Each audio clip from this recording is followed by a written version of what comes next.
Madame, monsieur, bonsoir et merci d'être avec nous. Je vous souhaite la bienvenue au journal. Voici les titres et les principaux de ce 20h. La ville de Yaoundé au Cameroun va abriter le sommet des chefs d'État d'Afrique sur la sécurisation du golfe de Guinée. Justement, le golfe de Guinée qui n'est pas à l'abri de nombreuses attaques. Plus de 190 ont été enregistrées ces 4 dernières années. Limbé, dans la région du sud-ouest du Cameroun, a les pieds dans l'eau. La violente pluie qui s'est abattue sur la ville a fait un mort et de nombreux blessés et de nombreux dégâts matériel. Intégration sous-régionale, la suppression du visa entre les États de l'Afrique centrale va-t-elle favoriser l'intégration communautaire? Retrouvez-nous dans la seconde partie de ce journal consacré au débat. Je vous retrouve, madame, monsieur, dans un très court instant pour les détails.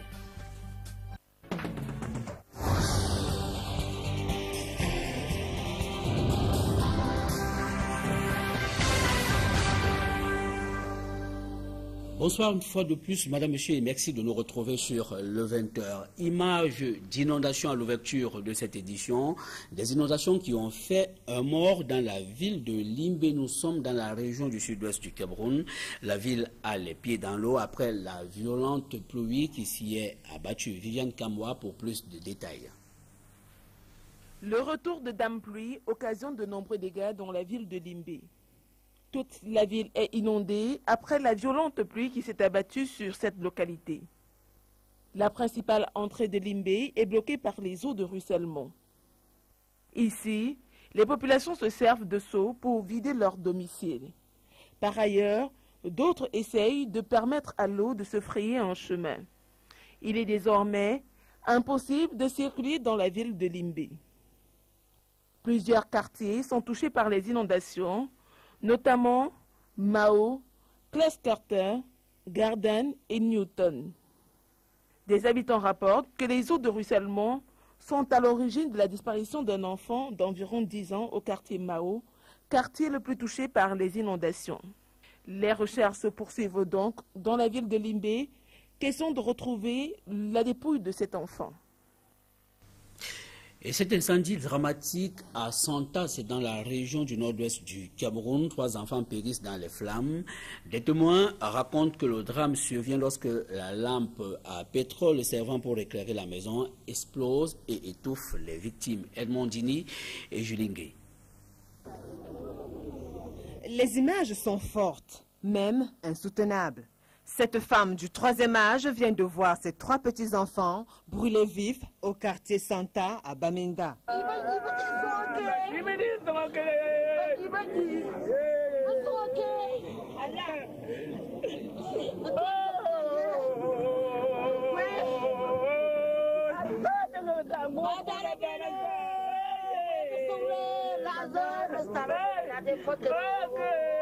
L'émotion est incontrôlable. La mère des 3 gamins âgés respectivement de 7, 4 et 1 an et demi appelle à l'aide du Tout-Puissant. And God brought it to me in a dream. I don't know why I did not cancel it. But I thank God for everything that happens. Because the Bible says that in everything, give thanks to God. Selon les témoignages, cet incendie proviendrait de ces 2 lampes à pétrole que la dame aurait laissées allumées. Revenue quelques heures après, c'est avec stupeur et désolation qu'elle constate les faits. Sa progéniture vient d'être brutalement arrachée à la vie. I cry because they are absent around me. I feel the way we used to be. Les riverains et les autorités se rendent sur place pour soutenir la famille éprouvée. Le préfet de la Mézam, Ngelengele Félix, appelle les parents à redoubler de vigilance lors de l'utilisation de ces moyens d'éclairage. Les obsèques seront organisées par l'administration, a déclaré le maire de la commune de Santa. Et voici des images d'une voirie municipale en piteux état dans la ville de Yaoundé. Les tronçons Cité Verte, Meyon, Meyeme et Marché Oyomaban, Carrefour Tchambessi en sont une parfaite illustration. Le constat est de nos reporters. Voici le reportage de Sal John et de Yannick Mbazo. Cette route secondaire relie le quartier Cité Verte au quartier Meyon-Meyeme. Mais hélas, son état laisse à désirer. C'est délabré, c'est grave pour le Cameroun. Ça ne vaut même pas la peine, je ne sais plus quoi dire. Ça fait beaucoup d'années que cette route est ainsi. Pourtant, il y a des autorités à la Cité Verte. On ne comprend pas ce qui se passe. On dirait qu'on a oublié ce côté. Il y a des moments où des voitures ne peuvent même pas circuler. Il n'y a pas de transaction de ce côté. Pire encore, ce ravin qui menace de diviser la route avec ses eaux nauséabondes qui y circulent n'arrange pas le quotidien des populations environnantes. Et les gens même qui sont aux alentours là, le cabinet qui est là, ça sent. Ça c'est toxique, ça donne des secteurs maladies qui ne peuvent pas supporter. Résultat des courses, les voitures payent les frais de cet enclavement. Vous voyez par exemple là où on a cadré là avec les bois, là-bas, des voitures tombent. Nous-mêmes on a surnommé le couloir de la mort parce que des voitures, des blessés, même la Cité Verte en a pris beaucoup de cas, l'hôpital de la Cité Verte qui est là. Autre endroit, même constat, le tronçon marché Oyumaban, Carrefour Tchamessi, en passant par le Cansonel. L'état des rouleurs, elle est tellement mauvaise. Nos voitures se cassent à tout moment. Oh, vraiment, nous sommes désolés de la route. Au moins, il y a en 10 ans, on a refait la route 2 fois, rien ne donne. Vous-même, vous voyez, on nous ferait manger l'argent. Ici, les populations accusent les autorités de l'arrondissement de Yaoundé 7e d'être auteurs de cette situation. Les gros poissons, non, c'est les gros poissons. Je vais vous dire quoi, c'est les gros poissons qui mangent les enfants.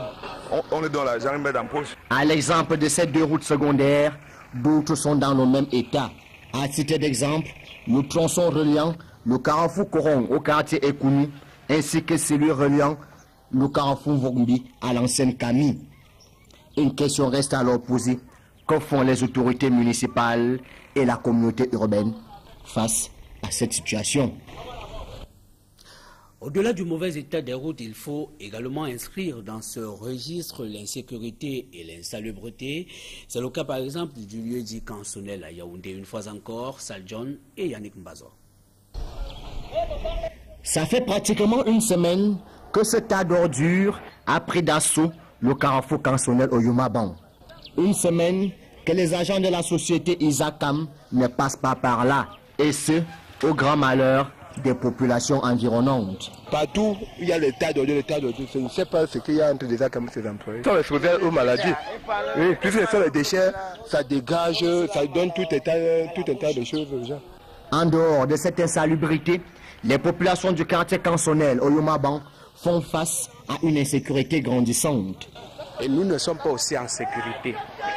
On nous arrache les motos partout, on nous met le couteau dans le ventre. On ne nous laisse pas vivre au Cansonel.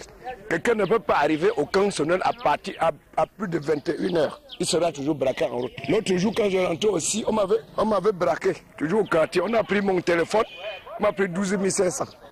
Un doigt accusateur est par ailleurs lancé à l'endroit du poste de sécurité qui y est installé. Voilà le poste de police qui ne fonctionne pas depuis. Ils ouvrent à 7h du matin. Avant 18h, ils ont déjà fermé. Voilà la sécurité. Si les populations décrient le mauvais état des routes et l'insécurité grandissante, les mototaximens dénoncent les tracasseries dont ils font face de la part des agents des mairies de Yaoundé 7e et Yaoundé 2e. La mairie nous menace de temps en temps, on nous prend de l'argent, on paye l'impôt, on nous dit que l'impôt c'est 8 000. Mais quand on part pour payer, on nous demande les 15 20 000. Bon, je peux dire que l'impôt à Colbisson n'a pas de prix. Il suffit de passer de ce côté de la route, vous allez rencontrer Yaoundé 2e. De l'autre côté, il y a Yaoundé 7e. Et le maire de Yaoundé 2e aussi est de son côté. Il ne faut pas que quelqu'un touche la moto de son côté. Vous voyez, au même endroit, on ne peut plus traverser. On nous décharge, on embarque les motos pour la voirie municipale, vous voyez. Décidément, le quartier Cansonel au Yumaban est devenu un dépotoir de tous les maux sociaux. Et Panmakak n'est pas en reste, elle manque de tout. Cette localité située dans le département du Nyong-Ekele, région du centre du Cameroun, fait face à de nombreuses difficultés, au rang desquelles on peut inscrire le mauvais état des routes, l'absence d'électricité et d'adduction en eau potable. Jean-Paul Eyango et Julingue. Situé en plein cœur de la forêt équatoriale dans le département du Nyong-Ekele, Panmakak est un village dont la plupart des habitants vivent essentiellement de l'agriculture.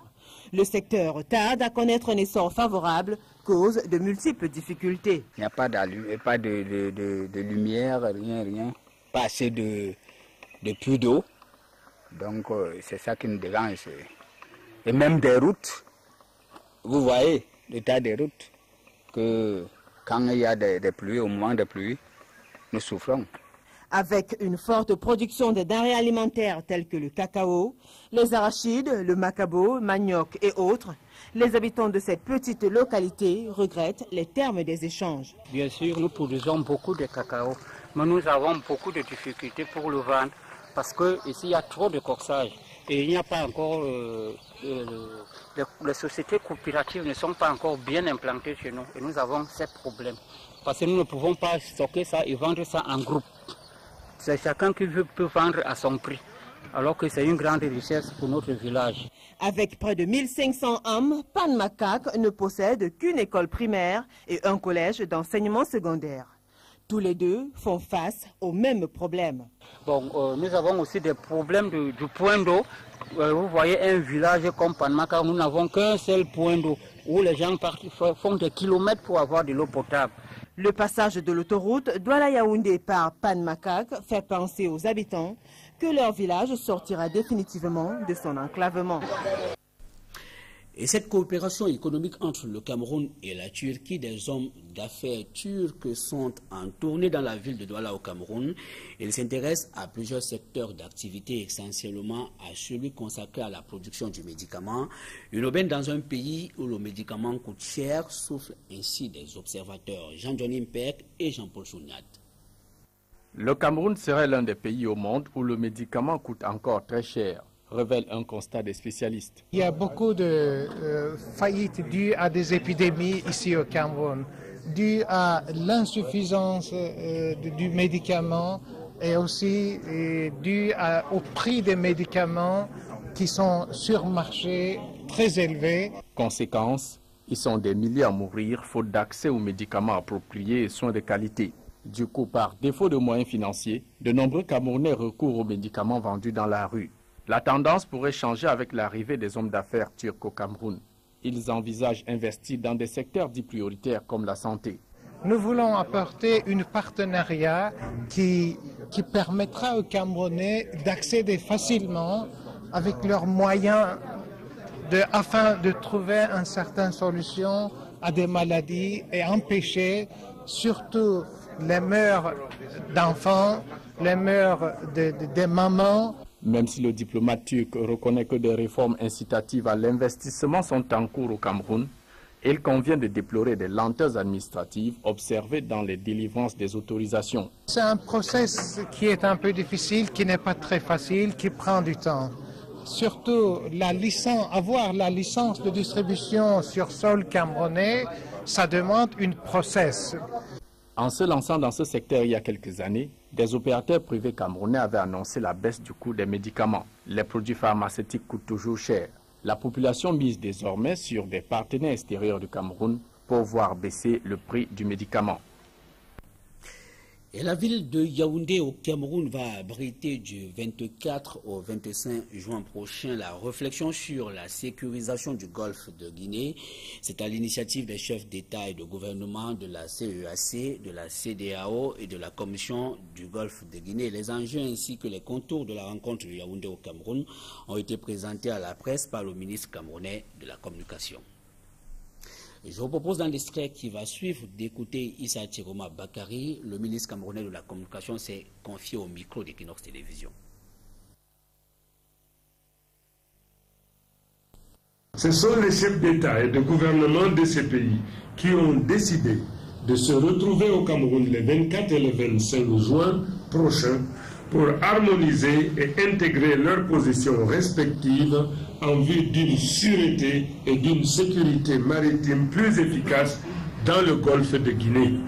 Cet événement est donc de la plus haute importance, autant du point de vue du niveau de participation qu'au plan des intérêts géostratégiques et géoéconomiques qu'il met en jeu.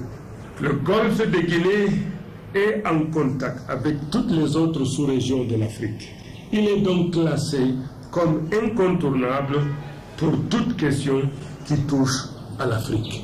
Ensuite, le découpage géopolitique du siècle en cours le confirme comme zone utile, un espace convoité et un espace pivot du monde extra-occidentale. De nombreuses attaques y sont ainsi perpétrées, soit en zone maritime, soit dans les parties continentales, mais en provenance toujours de la mer.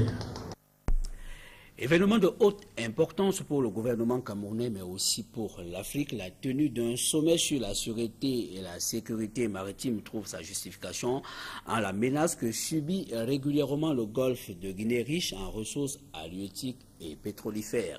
Au cours de ces 4 dernières années, pas moins de 190 attaques ont été enregistrées, comme le témoigne ce reportage signé Marcelin Gangsop.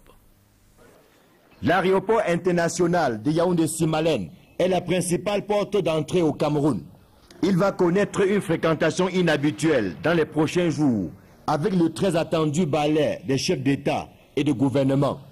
Les autorités camerounaises ne veulent pas de couac dans l'accueil qui sera réservé à ces hôtes. Tout doit être mis en œuvre pour leur garantir un séjour des plus agréables, aussi bien à leur arrivée qu'à leur départ. Tel est l'objet de la visite effectuée ce mardi par le ministre des Transports, Robin Kili, qu'accompagnait son collègue de la communication, Issa Chiroma Bakari. Il était question de s'assurer que l'aéroport international de Yaoundé-Simalène réunit toutes les conditions de fiabilité et de sécurité dans la perspective de l'accueil des hôtes du Cameroun. Nous avons demandé que l'avion en panne là, depuis plus de 6 mois soit dégagé du tarmac parce que les avions présidentiels vont être rangés à cet endroit et je crois que la mesure sera exécutée aujourd'hui même. Dans tous les cas, nous sommes venus, mais nous reviendrons demain. Et tous les jours, nous serons là pour accompagner l'équipe des ADC et de l'autorité. Accompagner cette équipe pour que tout soit prêt.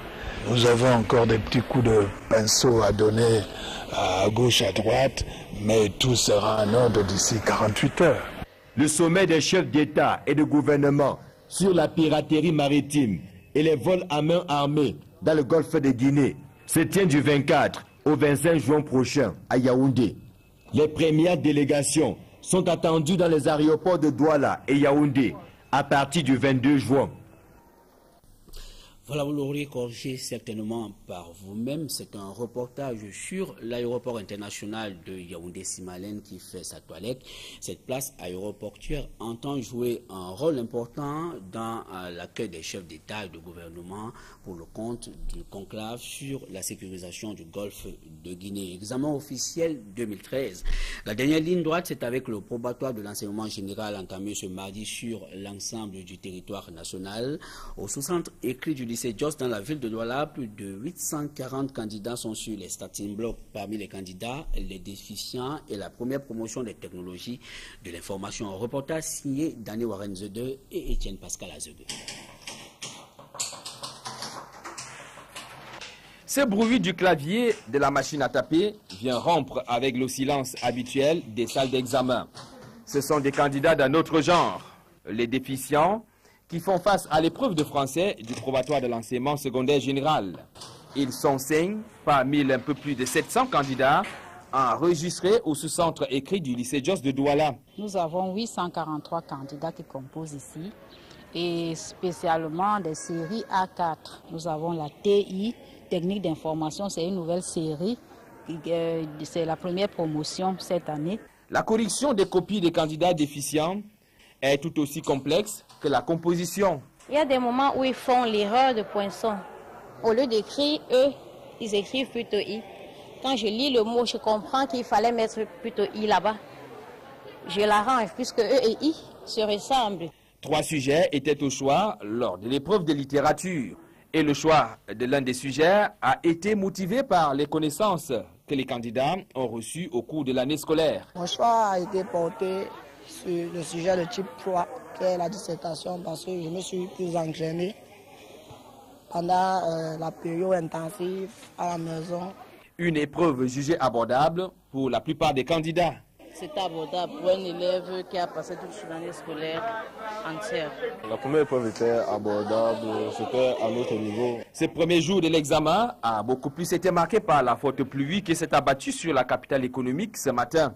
Mais l'on a également noté en ce jour quelques incidents jugés minables pour les responsables en charge du secrétariat de l'examen. On peut signaler quelques cas de candidats qui n'ont pas retiré leur récépissé et nous veillons à passer dans les salles pour les leur remettre. La fin des épreuves du probatoire de l'enseignement secondaire général est prévue pour le vendredi prochain.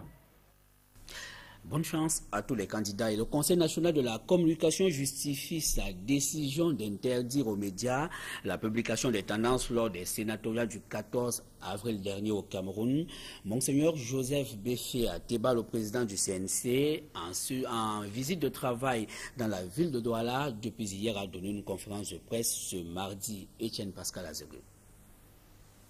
Je vous prends juste le cas du Gabon tout à côté, là où il y a 35 suspensions de presse. La décision du Conseil national de la communication portant interdiction aux médias de donner les tendances lors du scrutin du 14 avril dernier avait surpris plus d'un dans le secteur de la presse camerounaise. Un fait inédit qui a une fois de plus été porté sur la table de discussion lors de cette conférence de presse à Douala.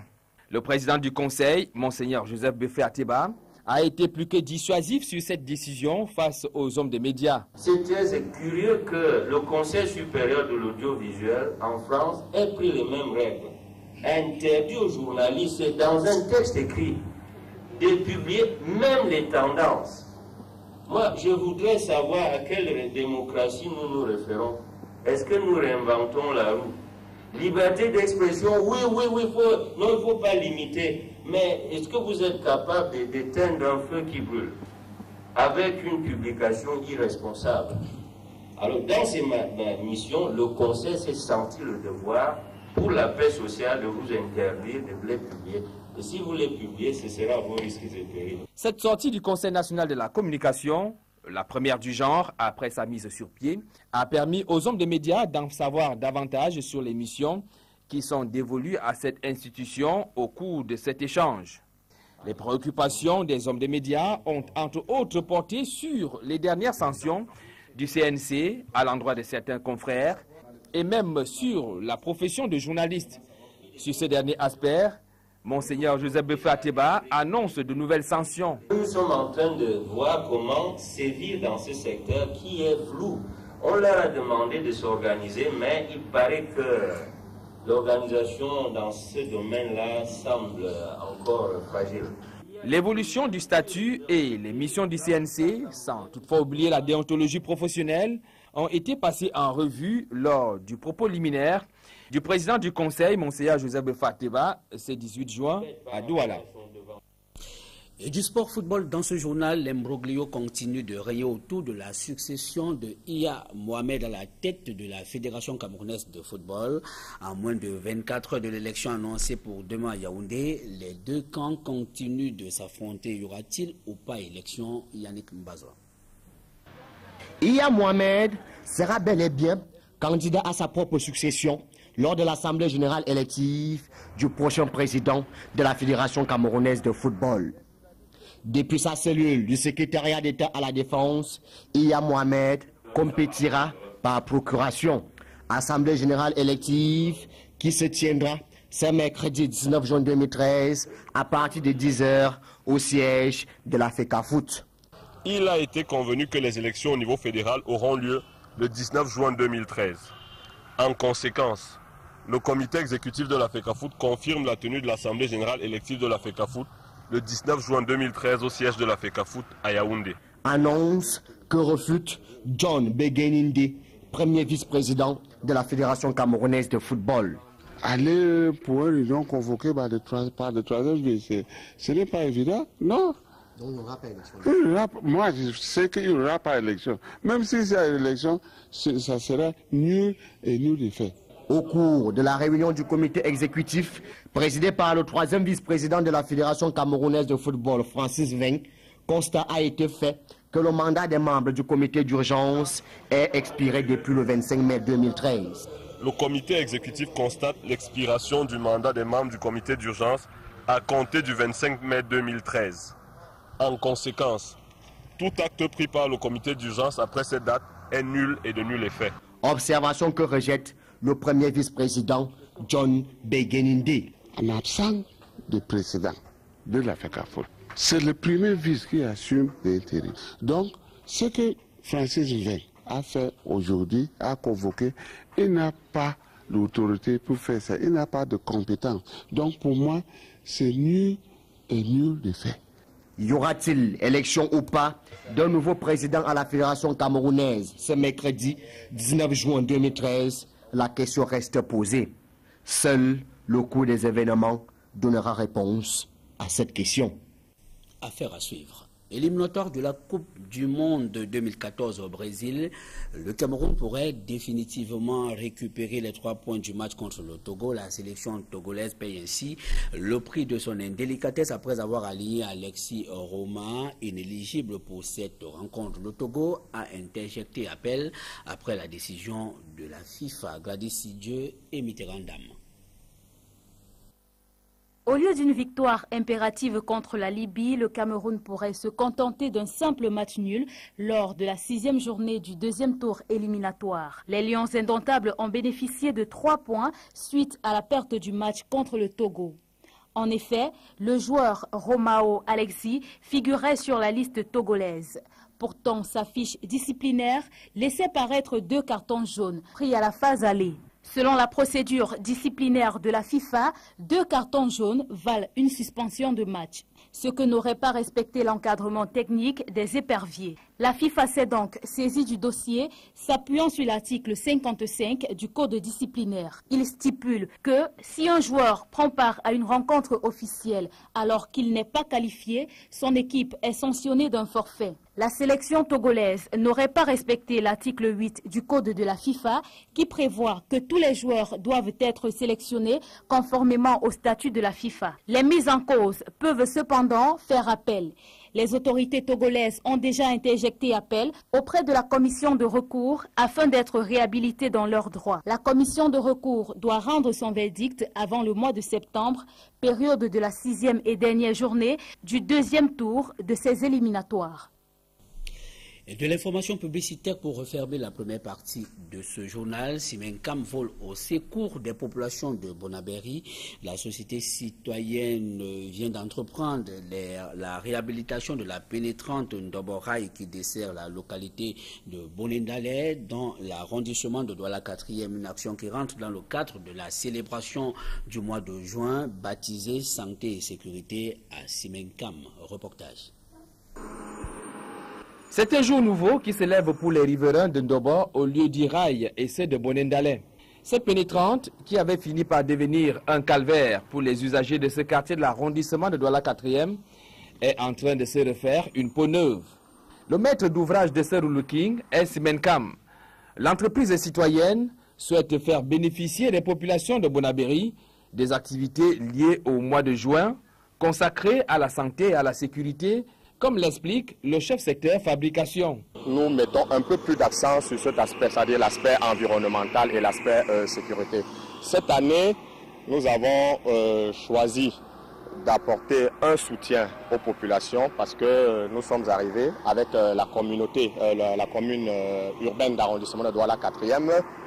Nous avons demandé de faire quelque chose et le maire nous a dit qu'il fallait que nous essayons de l'aider à viabiliser certaines rues. La route Ndoboraï, longue d'un peu plus de 2 km, était devenue un véritable bourbier, interdit d'accès à tout type de véhicules.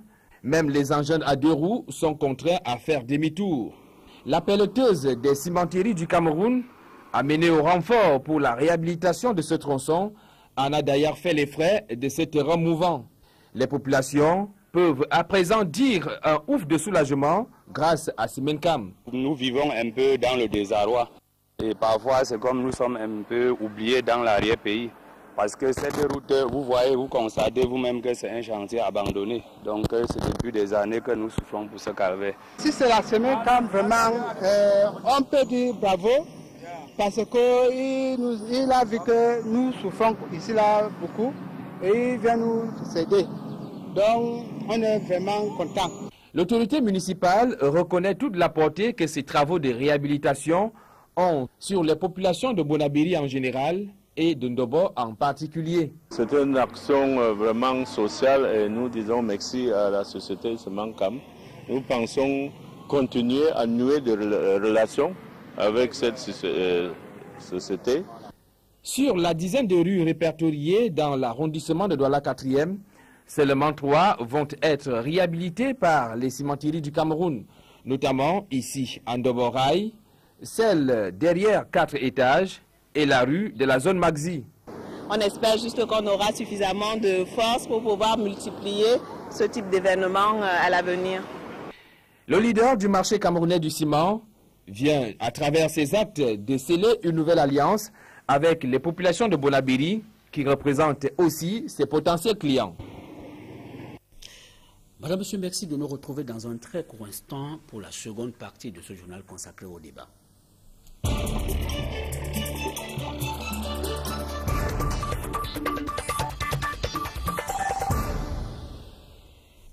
L'intégration sous-régionale en Afrique centrale nous préoccupe ce soir après le conclave des chefs d'État et de gouvernement de la CEMAC tenu le week-end dernier à Libreville au Gabon. Et pour en parler ce soir, nous recevons sur le plateau du journal le docteur Joël Raphaël Wansi. Bonsoir. Bonsoir. Vous êtes juriste, je voulais dire enseignant d'université, analyste des questions sous-régionales. Plus de visas pour aller d'un pays à un autre dans la zone CEMAC à partir du 1er janvier 2014. C'est une résolution forte du sommet extraordinaire des chefs d'État et de gouvernement de la CEMAC tenu le week-end dernier à Libreville au Gabon. Votre réaction? Oui, la levée du visa est une très bonne nouvelle pour les populations de la CEMAC, n'est-ce pas, puisque cette levée de visa va faciliter le flux migratoire et le déplacement des populations, la libre circulation des personnes et des biens. Il y avait déjà la libre circulation des biens. Cette fois-ci, la libre circulation des personnes va renforcer l'intégration au sein de la CEMAC. Est-ce que on devrait le célébrer?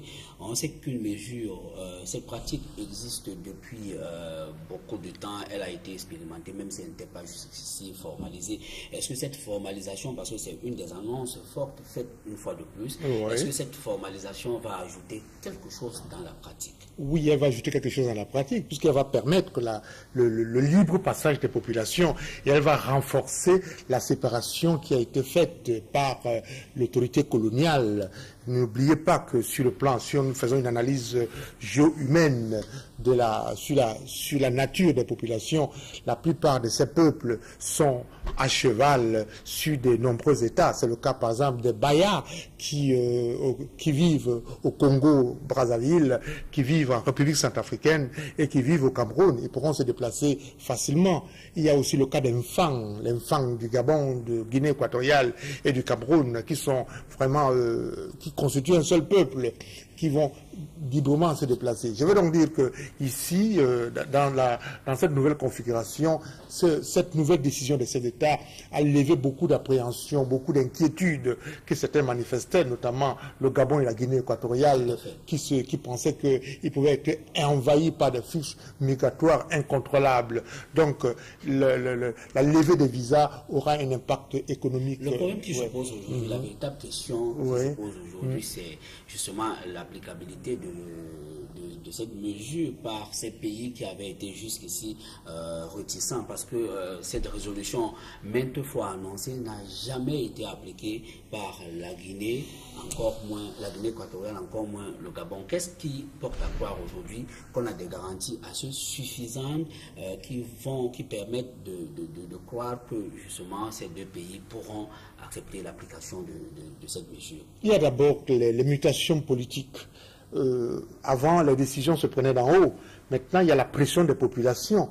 Donc, pour l'applicabilité, nous ne devons pas avoir d'inquiétude. Il y avait aussi le blocage de certaines politiques sectorielles, de certaines politiques stratégiques sur le plan communautaire. Beaucoup de projets étaient bloqués. Et les chefs d'État ont compris finalement que pour qu'il y ait le déblocage, pour que ces projets soient mis en œuvre, il est tout à fait normal de lever les questions de visa. Et il ne faut pas l'oublier, les questions de visa sont d'abord un tutu personné. Donc il y a un pouvoir discrétionnaire de l'État à vous accorder un visa. Donc toutes les pesanteurs administratives que considèrent les visas vont disparaître dès lors. En même temps, est-ce qu'il ne faudrait pas renforcer la sécurité entre les États, parce que cela pourrait aussi être interprété de manière négative. On voit par exemple ce qui se passe actuellement au Cameroun avec ces invasions multiples de Centrafricains qui ne sont pas de toute gloire pour le Cameroun en ce moment, surtout dans la partie septentrionale du pays. Je ne veux pas parler, je crois en l'intégration sous-régionale et en l'intégration africaine. Donc, je vous souhaiterais que vous pèsiez un peu le terme invasion. Je ne parle pas d'invasion. Il est tout à fait normal que chaque fois qu'il y a une situation difficile dans un pays, que les peuples de ce pays trouvent refuge dans les pays voisins. Mais je veux surtout... invasion excessive. Invasion un peu excessive. Je veux surtout parler des avantages et des impacts positifs que pourrait avoir la levée du visa, notamment sur le plan économique. Faut-il ignorer qu'il peut avoir un impact négatif aussi? Oui, les impacts négatifs sont contrôlables. Pour le moment, je souhaite surtout parler des impacts positifs, notamment la transversalité des projets et des investissements, n'est-ce pas? Puisque nous avons eu l'expérience du Conseil de l'Entente de la CEDEAO en Afrique de l'Ouest. Voyez-vous, quand un camion sort d'une usine ivoirienne à 6 h du matin, il peut arriver à Cotonou à 19 h, n'est-ce pas? Et il faut parler aussi des marchés, parce que les marchés pris individuellement en Afrique centrale sont des marchés très infimes. Maintenant, pris globalement, les marchés vont prendre de l'ampleur, voyez-vous. Donc, pris globalement, ça va attirer ainsi beaucoup d'investisseurs, n'est-ce pas? Parce que les investisseurs n'attendent que les marchés. Or, le marché de la CEMAC est très faible, que les États pris individuellement. Alors, mais est-ce que décidément la libre circulation des biens et des personnes n'est-elle pas le ventre mou de l'intégration sous-régionale en Afrique centrale comparé à ce qui se passe du côté de l'Afrique de l'Ouest où l'intégration communautaire est une réalité? L'intégration communautaire est une réalité en Afrique de l'Ouest parce que l'intégration communautaire est partie d'en bas. Elle est partie des peuples eux-mêmes. Et l'intégration communautaire a pris en compte certaines pressions qui étaient les pressions économiques des peuples. N'oubliez pas que la première organisation internationale francophone née en Afrique de l'Ouest, c'est le Conseil de l'Entente en 1959. Voyez-vous, il y avait un besoin des peuples parce que l'Afrique de l'Ouest présente un aspect géographique humain différent dans la mesure où l'Afrique de l'Ouest est couchée sur des grands empires. L'Empire Ashanti, la Confédération Ashanti, les royaumes Yoruba, les royaumes Haoussa du Nord et d'autres royaumes comme le royaume d'Abomey qui se partagent les pays comme le Nigeria et le Bénin, n'est-ce pas? Mais il faut le rappeler, c'est sur cette base que la CEMAC aussi a pris certaines bases, a puisé son inspiration en matière d'intégration, parce que les peuples sont à cheval sur les frontières. Donc il y a une pression. Mais les peuples d'Afrique de l'Ouest, il faut l'avouer, sont très avancés sur le plan démocratique. Donc la démocratie et la stabilité des États a facilité l'intégration. Et cela veut dire, cela peut vouloir dire qu'en Afrique centrale, il faudrait indexer la qualité des régimes politiques. La qualité des régimes politiques, notamment la pérennisation du pouvoir personnel. Le pouvoir personnel est très fort en Afrique centrale, n'est-ce pas? Alors qu'en Afrique de l'Ouest, il y a une forme de fluidité dans les institutions des États et dans les institutions elles-mêmes de la CEDEAO ou encore du Conseil de l'Entente qui ont favorisé les mutations politiques. Et n'oubliez pas que les institutions communautaires, si nous faisons une analyse comparative, les institutions communautaires de la CEDEAO, du Conseil de l'Entente, sont assez huilées, assez développées. Et puis, ils ont développé une capacité à s'entendre, à intervenir lors des conflits. Ça a été le cas en Sierra Leone, ça a été le cas au Mali, ça a été le cas au Libéria. Faut-il rester optimiste? Il faut rester très optimiste. Région Afrique centrale, on se pose la question aujourd'hui. Il y a beaucoup d'instruments qui sont prévus dans les tests organiques de ces institutions communautaires qui ne sont pas encore pourvus. On se pose bien la question de savoir aujourd'hui où est passé RCMAC, la compagnie aérienne très annoncée. Il y a encore... qui a encore une fois de plus été actualisé au cours du dernier conclave des chefs d'État de gouvernement de la CEMAC à Libreville au Gabon. Oui, la mise en place d'une compagnie communautaire n'est pas une chose facile.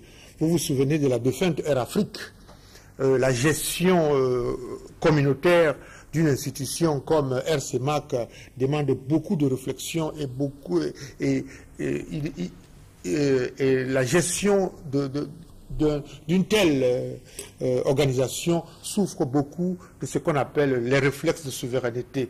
Donc ces réflexes de souveraineté constituent déjà aussi une pesanteur pour cela veut dire que les États ne voudraient pas aliéner leur propre souveraineté au profit d'une souveraineté commune. Exactement, parce que les États comprennent, beaucoup de chefs d'État croient que avoir sa compagnie aérienne est une manifestation de sa souveraineté. D'ailleurs, beaucoup de pays de l'Afrique centrale ont leur propre compagnie aérienne qui marche plus ou moins bien et qui connaissent des difficultés. Dans tous les cas, ça n'affecte pas jusqu'ici votre optimisme. Non, ça n'affecte pas mon optimisme. Mon optimisme porte surtout sur la richesse scientifique. Je pense qu'aujourd'hui, les chercheurs pourront aller d'un pays à un autre. Et il y a aussi l'artisanat, la pêche, les ressources halieutiques.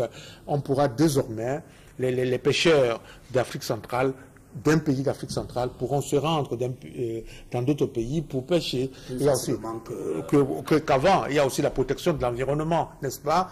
La protection de l'environnement est telle que aujourd'hui, il faut mettre en place des politiques communautaires. On ne peut mettre en place ces politiques communautaires qu'avec des hommes qui se déplacent d'un pays vers un autre. Moins librement. Merci, Dr Joël Raphaël Wansi. Merci d'avoir accepté ce plateau. Ok, c'est moi qui vous dis merci. Madame, monsieur, merci de nous avoir suivis. Nous sommes arrivés au thème de ce journal. Restez connectés sur nos programmes. Je vous retrouve demain lorsqu'il sera 20h. Bonsoir.